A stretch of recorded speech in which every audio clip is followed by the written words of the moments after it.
Shocking news. Deadly attack rocks Chicago Fire Department. Multiple injured, one feared dead. In an unexpected and horrifying turn of events, the Chicago Fire Department was struck by an unthinkable act of violence earlier this morning, leaving the entire city stunned and grieving. At approximately 6:45 a.m., just as the sun was rising over the Windy City, an unidentified assailant launched a targeted and violent attack on Firehouse 51, home to some of the most beloved first responders in Chicago fire. What started as a seemingly ordinary day for the crew turned into chaos within moments. Sirens that typically signal help being on the way now echoed with pain, confusion, and tragedy. The incident. According to eyewitnesses and preliminary police reports, the assailant, who remains at large, stormed into the firehouse dressed in tactical gear. Armed and prepared, the attacker opened fire in the common area of the firehouse, where several firefighters were beginning their morning routine. Firefighter Joe Cruz, who was in the kitchen preparing coffee, was among the first to spot the threat and attempted to intervene. His heroic efforts may have saved multiple lives, but he was critically injured during the confrontation and was rushed to Med, where he currently remains in surgery. Lieutenant Kelly Severide, who has long been regarded as a rock within Firehouse 51, was reportedly struck in the shoulder while trying to pull fellow firefighter Darren Ritter to safety. Severide was quickly evacuated and is expected to recover, but those close to him say the emotional trauma may take far longer to heal. Tragically, one firefighter, whose name is being withheld until family is notified, is feared dead after being caught in the initial wave of gunfire. The city and fans of the Chicago Fire universe are already in mourning.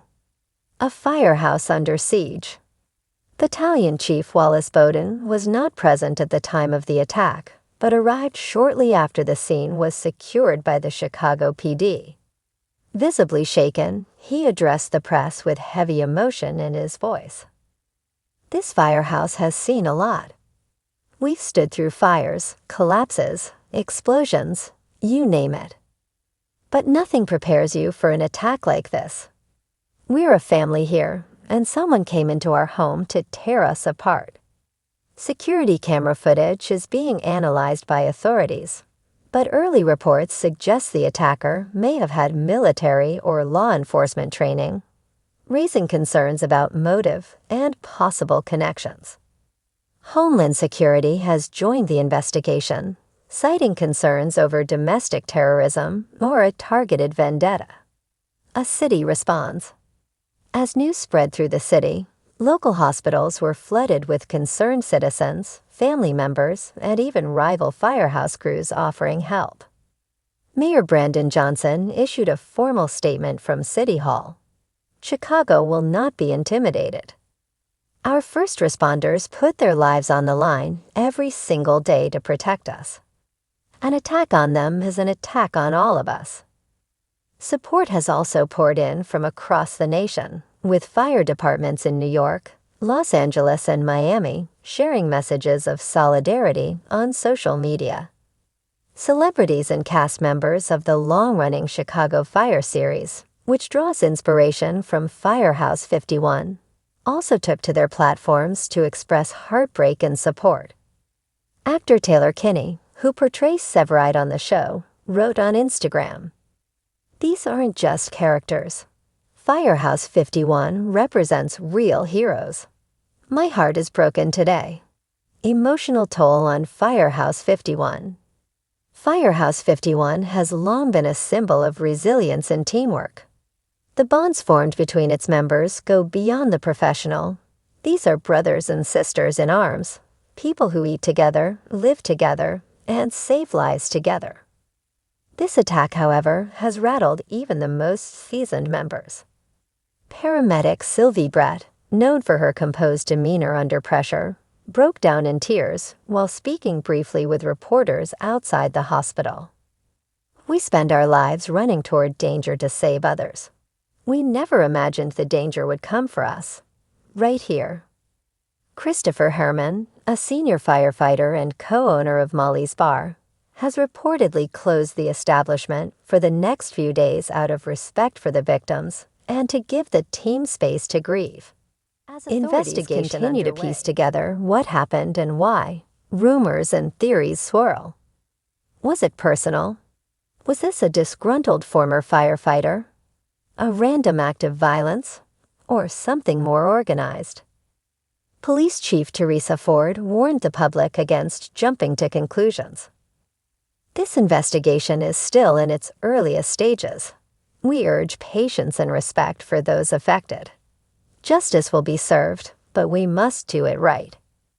Forensic teams are combing the firehouse for evidence, and psychological support teams have been deployed to aid the surviving firefighters and their families. Community unites in support. Chicagoans are known for coming together in times of crisis, and this moment is no exception. A candlelight vigil is scheduled for tomorrow evening at Daly Plaza, where residents will gather to honor the victims and show unity in the face of fear. Several GoFundMe campaigns have already been launched to support the injured and the families of those affected. Local restaurants are delivering meals to nearby hospitals and to Firehouse 51, where the smell of smoke and blood still lingers in the air. Even schoolchildren from the neighborhood have written letters of hope and gratitude, now pinned to the gate outside the firehouse.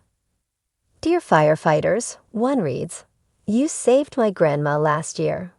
Now we are all here to save you with our love." What's next for Firehouse 51? The future of Firehouse 51 now hangs in a fragile balance. Temporarily shut down for the ongoing investigation and recovery, its members have been distributed across other firehouses for the time being. But many have made it clear they'll be back. You can tear our walls down, Bowden said in a quiet moment outside the station, but you can't destroy our spirit. The Chicago Fire Department has announced that once the firehouse is safe and restored, it will hold a citywide dedication ceremony to honor the fallen and reaffirm the strength of the fire service. This tragic, shocking act has left a scar on the city of Chicago, but not a fatal one. The flames of grief and rage are real, but so is the fire of resilience. Firehouse 51, though bruised and broken, will rise again, stronger, louder, and united.